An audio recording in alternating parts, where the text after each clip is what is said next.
Assalamualaikum warahmatullahi wabarakatuh. Halo semuanya, kenalin nih, saya Ardiansyah Wisnu Priyantama dengan NIM 242020100147. Oke teman-teman, jadi di sini saya akan menjelasin mengenai apa aja permasalahan yang ada di Indonesia. Nah, permasalahan ini lebih spesifik mengenai kesenjangan sekolah swasta maupun negeri. Nah, oke langsung aja ya penjabaran materinya. Oke, kesenjangannya apa aja? Yang pertama itu saya lebih fokus ke anggaran. Anggaran pemerintahan itu lebih banyak ke negeri, sedangkan swasta tidak ada dapat anggaran dari pemerintahan.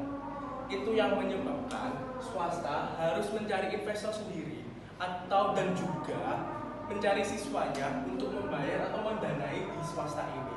Dana tersebut akan digunakan untuk fasilitas yang ada di sekolahan. Dan sedangkan di negeri tidak perlu membayar atau ada SPP karena fasilitas dan lain sebagainya sudah ditanggung oleh pemerintah melalui anggaran pemerintah. Nah, otomatis siswa yang akan ingin masuk ke dunia persekolahan akan memilih negeri. Karena apa? Di negeri itu gratis teman-teman. Sedangkan ketika siswa yang ingin pergi ke swasta itu harus membayar lebih atau bisa disebut membayar SPP. Nah, selanjutnya dari anggaran itu juga berdampak di gaji guru.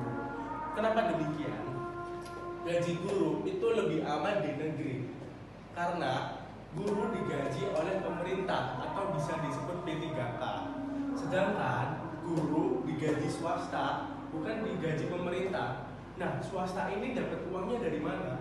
Dari siswa-siswa yang ingin mendaftar atau bisa disebut SPP.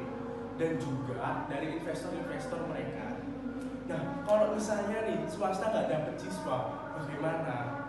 Otomatis kan dia harus punya dana sendiri untuk menggaji guru, membeli fasilitas yang harus memadai. Gitu. Jadi seharusnya langkah yang tepat untuk saat ini yaitu pemerintah memberikan anggaran ya kepada swasta maupun negeri.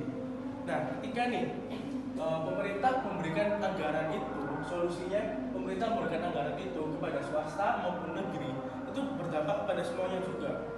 Siswa akan otomatis memikir dua kali, dia mau masuk negeri atau swasta ya.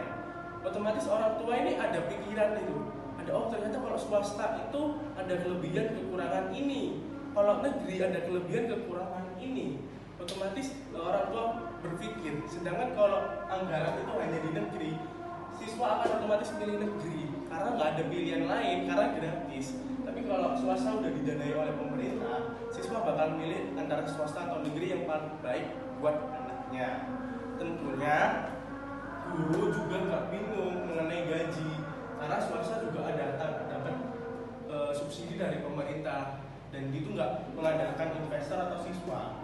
Ataupun kalau misalnya nih mengandalkan investor, siswanya otomatis juga bakal tetap ke swasta karena ada pilihan tersendiri. Jadi teman-teman, ini merupakan pemaparan materi yang singkat dari kami, dari saya pribadi, dari Wisnu, yaitu mengenai kesenjangan swasta dan negeri.